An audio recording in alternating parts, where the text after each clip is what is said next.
Next to President Trump's tariffs, more and more are coming by the day. But what are the proven ideas behind this policy? One man has more insight than most. He is Ambassador Robert Lighthizer, who served as U.S. Trade Representative in the first Trump administration and is considered the architect of the president's tariff policy. And he's joining Walter Isaacson on tariffs and trade wars. Thank you, Christian and Ambassador Robert Lighthizer. Welcome to the show. Thank you for having me, Walter. Pleasure to be here. Right after he took office, President Trump announced that he was going to do pretty hefty tariffs on Mexico and Canada, maybe 25%, and then at the last moment paused for 30 days. Do you think that he's looking at those tariffs as something that are good in and of themselves, or mainly as a bargaining tool? So, I mean, that's a big question. In this case, I think these tariffs were a bargaining tool. But that's not to say that tariffs in all cases are. So the way I think about this, Walter, is I think of certain tariffs are to change the economic relationship between the United States and our trading partners so as to help our working people and to help the United States. So that's one group of tariffs. That is not the ones he's talking about there. The other group of tariffs are ones that are doing for national security reasons. And you conclude that there's national security a threat that is so significant that you're willing to use all tools. And I would propose that killing 80, 90, 100,000, whatever the number is, Americans from fentanyl every year rises to that level. So in this case, these tools were for a national security purpose. He wants to stop fentanyl from coming into the United States and killing us. And in that case, he's going to use every tool he can, including economic tools and including tariffs. And I think that's what he did. So tell me about the aluminum and steel tariffs. What category do they fall in? Those, I believe, will still be in the national security sphere. The president used a national security statute when he implemented these tariffs in 2018. So I think those are still national security. His position is that if you don't have steel mills, you're not going to be able to defend yourself, and we need steel mills. And the same thing for aluminum. So in other words, those won't necessarily be a bargaining chip in which there'll be some agreements and exceptions. He really feels that we need to create steel and aluminum mills here and thus need a tariff for economic reasons. And thus need a tariff to overcome, in my parlance, to overcome this national security problem, this threat of not having real steel. Now, that isn't to say that I think you can't. In the first term, we ended up, in some cases, agreeing to quotas in return for getting rid of the tariff. So there could be something like that. But I believe that our steel industry needs to be saved. The president believes that, and this is a step in that direction. But would it hurt national security if steel prices go up and we can no longer make airplanes, Boeing and other would be hurt? You have people who will say that there's bad results from tariffs. We can talk about those if you're interested, Walter. I think most of them are not true, have not been true historically. But your point is there downstream effect? Of course there's going to be downstream effect. But I think what you're ultimately going to see is more U.S. production, better prices, and more downstream products. And if you look at what happened the first time, right before COVID, the president had added 500,000 manufacturing jobs downstream, if you would, manufacturing jobs between December of 2016, right before he was sworn in, to December of 2019, right before COVID. So there's some economists will say it's going to have that effect. The facts are that it really hasn't had that effect. Well, it's a general consensus among most economists that tariffs are kind of hurt growth to some extent, and that free trade helps make consumer products cheaper. Are you disagreeing with that consensus, or are you saying, well, there's something larger we should look at, not just more consumer goods? We should be looking at other effects that we have with manufacturing in this country. So that's a really good question. I would say yes to both.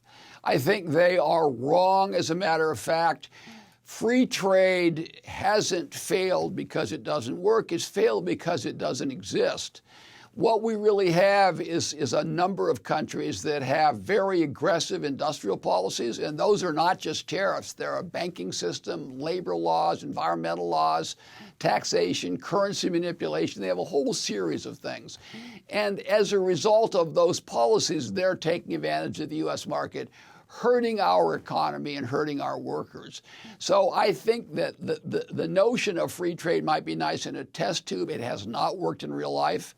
But in addition to that, I'm making the additional point, which you just said, and that is that what is fundamental in economic policy is that we have strong workers and strong families and strong communities. These things at the margin are more important than more consumption. It's more important that we have strong communities than that we have a cheap third television set, right? The reality is there are more important things than that. But even within the economic sphere, I do not believe that free trade exists. When you have $1 trillion plus trade deficit in the United States and $1 trillion surplus in China, and this goes on for decades, well, that's not free trade. That's not how trade is supposed to work. The way trade's supposed to work is you export in order to import, and thus you help your workers and your consumers, as well as the consumers in the country you're trading with. That's not what China's done. It's not what Germany's done. And there's a bunch of other countries.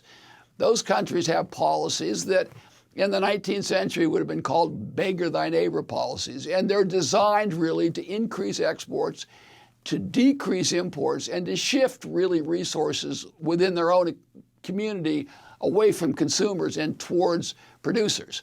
And they can accumulate wealth that way at the expense of other countries and other workers. And that's what's happened. And that's the kind of thing that needs to be corrected. And as I say, it's the reason really that it's one of the reasons that President Trump was elected originally and why he was elected again, to straighten this out.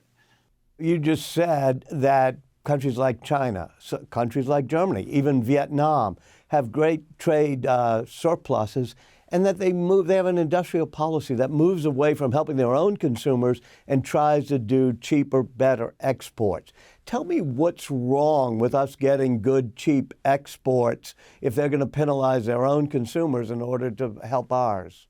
So it kind of depends on what your objective is, and it goes to the second part of what you were talking about a few minutes ago. So what is the objective? If the objective of economic policy is to maximize consumption, if that's your objective, then there's nothing wrong with it. But this is a little bit like the farmer who sells 100 acres every time he wants to overspend, and eventually finds himself with having consumed most of his farm. In the final analysis, he doesn't have a farm. His lifestyle is different. He's poorer. Everybody knows that producing more and consuming less is a way to get wealthy, and the reverse is a way to get poor. And what we're finding ourselves is getting poorer and poorer. And it's not because Americans are spendthrift or the like. It's because of these aggressive industrial policies of other people. And the objective of economic policy, as I said, is not to do that. It's to have a strong U.S. economy, a strong workforce, and stronger, better communities and families. Yeah, you just said in a way that it'll be a little bit more expensive for consumers. President Trump has said there'll be some pain for this, but there'll be a long-range gain. Obviously, J.D. Vance, Orrin Cass, others have said there's a trade-off. To what extent do you see that there's a trade-off, and what types of pain should we be willing to take in order to have, as you say, a better jobs and industrial base in the longer run? So I think that very soon, in a short, certainly in the medium term, you'll have excess production in the United States that will actually get prices down, not up. I don't believe that tariffs in all cases are inflationary. They might be in some cases, they're not in others. We've seen the United States put in place tariffs and had no inflation at all in certain cases. It kind of depends on what your circumstances are. But there you can have short-term disruptions in some products But that's not the same as systemic inflation, right? Systemic inflation is when all prices go up a certain amount, or on average. If this or that product costs a little more and some other product costs less, then that's not really inflation, right? So I think you will see some small period of disruption. I don't think it'll last very long. I think economists were wrong when they predicted inflation in the past, when we've had tariffs and we haven't had inflation. I think that countries like China and others who have a lot of barriers to trade don't have inflation necessarily. Some do, some don't. So I don't think you're going to see a lot of cost. Some of the people who are importers now will make less money, and people who are producers in America will presumably make more money.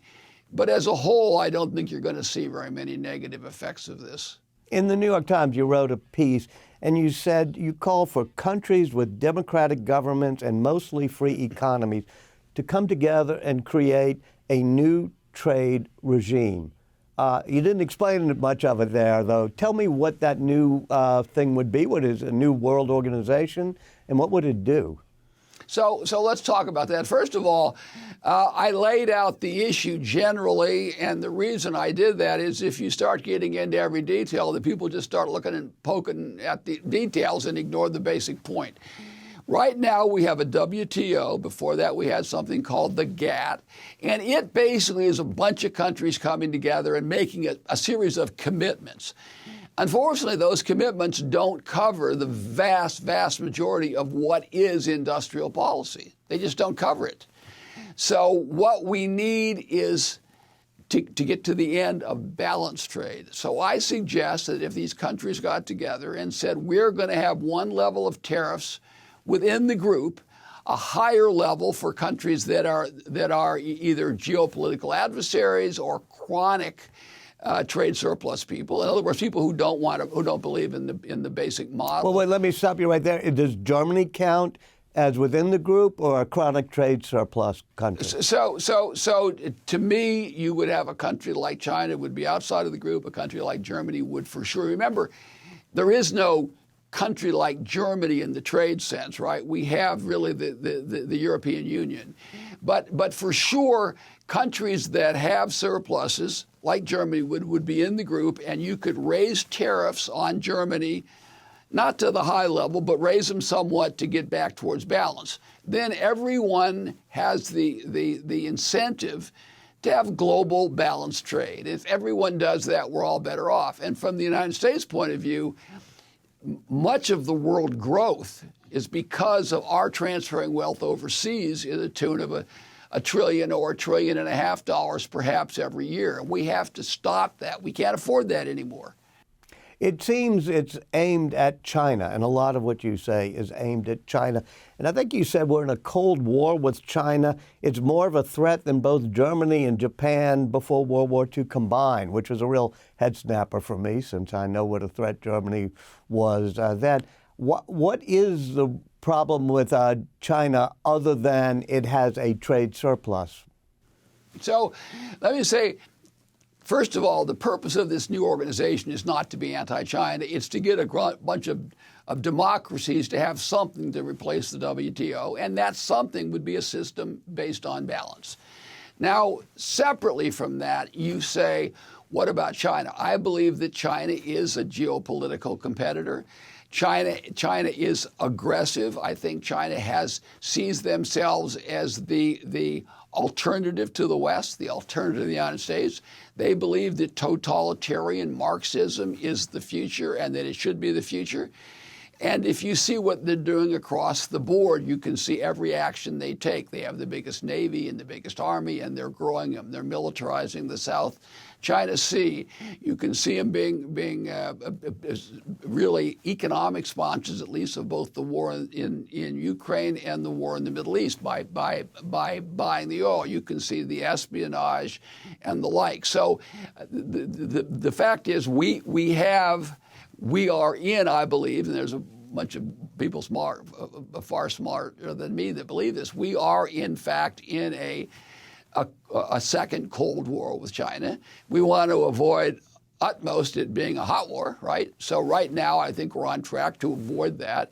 But you don't, once you realize that they are this geopolitical competitor, you don't want to be in a position where you're transferring hundreds of billions of dollars a year to them to build up their military, to build up their technology, to sponsor wars, and to engage in activities that are basically contrary to the interests of the United States. So I view these as related but separate. One is this geopolitical threat, which I believe is existential, and then the other is this trying to develop a new trading system that actually works for all the democracies in the world.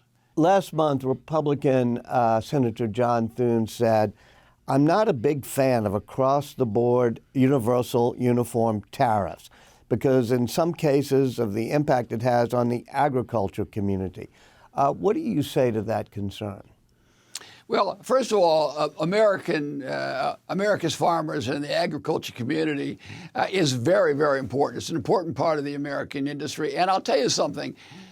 No sector in the American economy is more affected by protectionism and closed markets around the world than is the agriculture community. Agriculture is protected everywhere because of politics. It's the craziest thing. So I'm very sympathetic to the notion that we have to take care of our farmers.